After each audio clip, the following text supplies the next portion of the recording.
Hello there, and welcome to another interview presented by me, Jack Lucas Caffrey. Now, today, I'm going to be interviewing someone who happens to have worked on various cartoons that I have worked on as well as a voice actor. They're cartoons for CosmicToons, who has appeared many times on my YouTube channel and my radio program that I sometimes do. Ladies and gentlemen, please welcome CamCamtehCamsta. How are you doing today? I'm doing good. It's about 8 o'clock p.m. my time. Yes, and it's 4 a.m. Now, I think we should maybe explain why I'm still up at 4 a.m. because this isn't actually the first time we did the interview. Oh, no. Yeah, we already had done one other interview, but I forgot to record because I thought it was he was in the studio. When in actuality, I'm just at my home, 4 a.m.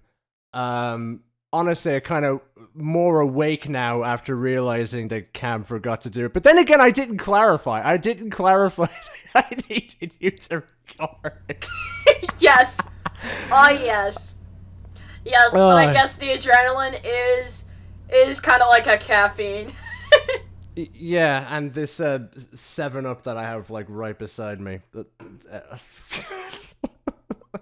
Anyways, let's actually get into the interview again, and because I've laughed probably so much through that, it's probably gonna feel like for me that I'm actually hearing all this the first time because I just can't believe what happened.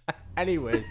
The first thing I'd like to speak to you about is the artwork and the drawings that you do. First question I have relating to that is how did you actually get into drawing art? Basically, I got into drawing because of Sonic the Hedgehog.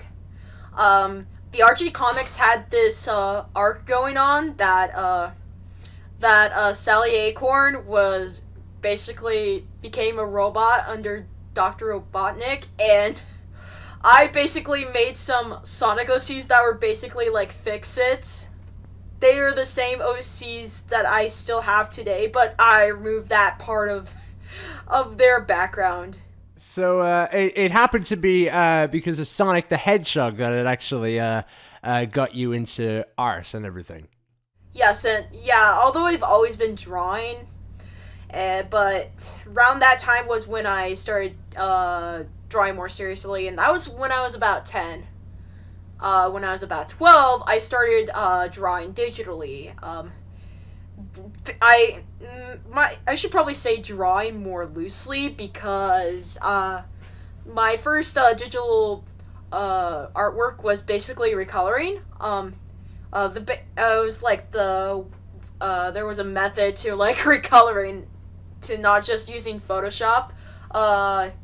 In MS Paint, like, you can, if you do your line work in all black, you can reverse the colors of the image, turn it into black and white, turn it to reverse the colors again, and then change it to color, and then you have black lines to fill in. And that's how I did my first couple of art pieces, but then I started drawing freehand. So now that you've done like a bunch of drawings and everything, you even have a bunch of your drawings up on DeviantArt. So I was sort of wondering, how do you sort of like approach like a brand new drawing, and how do you sort of draw whatever artwork you decide to do? Yeah, nowadays I use a different program. I use a program called Clip Studio Paint. It has layers, which are kind of like the layers you would see in like an animation cell. Like, you can have the background on one layer, you can have one part of your characters on one layer and another character on another.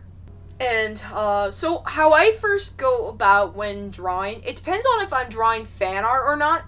If I'm drawing fan art, I usually use a bunch of photo references, not to like trace over or anything, but just like from different angles and stuff to see what the character looks like.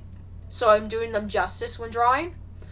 But otherwise, I will do some, I'll basically sketch out the skeleton of like where the body parts are going to be.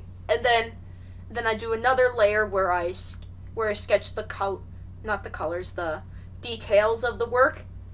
Afterwards, I'll then do line work and coloring, and then some shading and backgrounds and effects if need be. And as well as that, you have also done like drawings not only through digital but also on a sheet of paper as well. So what I was wondering was, what is the difference actually between drawing on a computer and drawing with pen and paper, and which one do you prefer? The main difference between digital and traditional art is that it's a lot easier to just like go back to where you started, because like you can undo and it'll be just like that action never happened. So if like I make a mistake, I can just Control Z and undo. But with traditional, you have to do a lot more steps. If you have to reverse something, you'd probably have to get some whiteout or maybe a eraser. Or if you're me, just throw the entire sheet of paper in the bin and start over. Oh yeah. But that's probably not a choice if your paper is expensive. And for that reason, I like digital art because it's a little more forgiving, but that doesn't necessarily mean it's an easier way to draw. Because I remember having to take a whole learning curve with the layer thing and what brushes work the best, because like with traditional art, you have like your choices are limited. Like, they're limited to what you can buy. I see. And what is your favorite drawing that you've ever done? I have a favorite series of drawings. So recently, and no thanks because of my work with CosmicToons with his Pac-Man stuff, I started getting really obsessed with Pac-Man. So I decided I wanted to make a whole series humanizing the Pac-Man ghosts. So far, I've already did the main four: Blinky, Pinky, Inky, and Clyde. And I've also done Sue, the ghost that was introduced in Miss Pac-Man. And what I really like is that I have kind of like free reign to like make designs, like while still having a basis and in a personality. So it's like kind of like creative without like having to make a character from scratch. Now let's move on to your acting, because you also do a lot of acting as well. So how did you actually get into the whole world of acting? Well, I did some previous work in theater with in my elementary school. I was basically a henchman to one of the to the Wicked Witch of the West, and then I was also like a pirate prisoner in this one pirate musical. I do not remember the name, but that wasn't actually what got me introduced to how I do voice work online today. What actually got me started is that back in the day, I did like really scuffed covers. I did covers through one track in narration in Windows Movie Maker. Oh God! And even in one occasion, with my first occasion, I used an HD camera, recorded the screen playing an instrumental, and I sung over it. But my latest cover that I did, which is still very far ago back, I did a cover of the Cartoon Adventures of Larry Boy theme, and then the Haza Master, or I think his channel name is Haza Gamer now, he made a comment on my YouTube channel saying, "I love your voice. You should work on my..." Trying to think, Larry Boy and the Fib from Outer Space fan dub. And I was Junior, and I think Laura, in that fan dub. And, basically, I did a lot of, like, voice acting as Junior, and occasionally Laura for Haza. And then, I'll let you continue, Jack. Yes, because what I was about to get into was that you also did a lot of other work with CosmicToons as well, who has worked with me before and everything like that, mainly doing a load of acting. So how did you end up getting into that? How I got into how I met CosmicToons was he was looking for someone to voice Junior in his latest video at the time, which was the St. Patrick's Day video that he did back in 2021. And I remember my first line, Larry, why do we have to do this every single holiday? and that's my first line with CosmicToons. And then I started recording lines for his other Veggie Tales videos, such as Veggie Skits and the like. And then and that basically got me introduced to the whole friend group. And the main reason CosmicToons knew me was because Hawesome Gamer was in the same Veggie Discord server that CosmicToons was in, and that's how I met Matt. And we also actually, you and I, are going to be in a cartoon that he's working on called Crazy Compositions. It's actually coming out, hopefully, this May.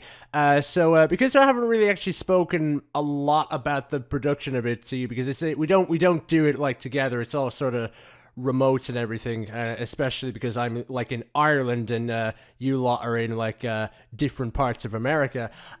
What's it been like voicing on Crazy Compositions? I believe you do one of the leads, Chloe, and I do Wilson in it. It was actually a bit of a challenge at first to like make a voice that was kind of distinct enough from my other characters. Because I made my own voice, because Matt was actually expecting me to just do my normal voice for Chloe, but I actually did something kind of like this for Chloe. Actually, a little bit higher, like this. I lowered it down a little bit, so because Matt wanted a lower voice after the pilot, and then because I really wanted it to be distinct, because I have some other characters that are like high pitched, kind of like Pinky, but she's a little more nasally. And I also have this, it's a character in another one of Matt's menus called Belly Block World. Yeah, it's not actually that hard of my voice. You sound like a baby. though another favorite role of mine, a little off topic, is basically a doppelganger, like a knockoff of Chloe, and her name is Chol or Coley or Cole. There is no set way to pronounce it, but it's spelled Chole, Chol. And she sounds like this.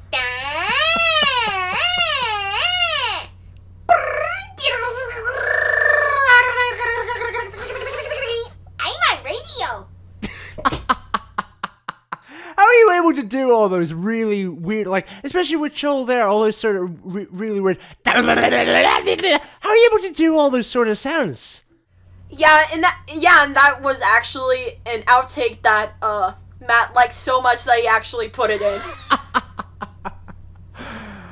Overall, it's been a really fun ride being Chloe. Yeah, and that'll be coming out soon. I'll be looking forward to that, especially hearing myself as Wilson. And I know just from the little behind the scenes, I know that Matt has been working like ages on Crazy Compositions. Like the amount of unused content, unused scripts, all this sort of stuff, just to get it just right, it's unbelievable, and I'll be looking forward to for that cartoon to come out.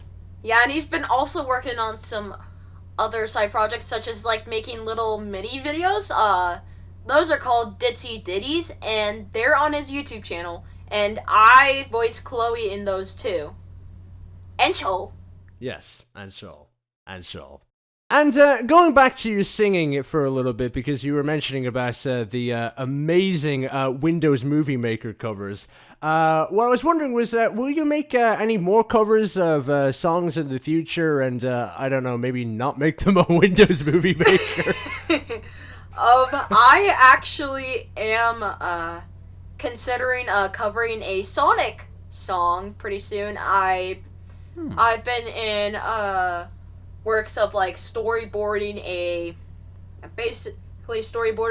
music video, because I want to make a little I don't know, like a little cute music video with some art, with some of my art and editing. All right, well that should be cool whenever that comes out.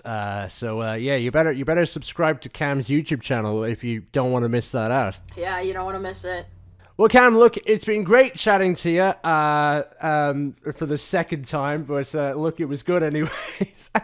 Is there any sort of last things you'd like to say, and do you want to plug in the socials? I had a great time with you guys here in Dublin.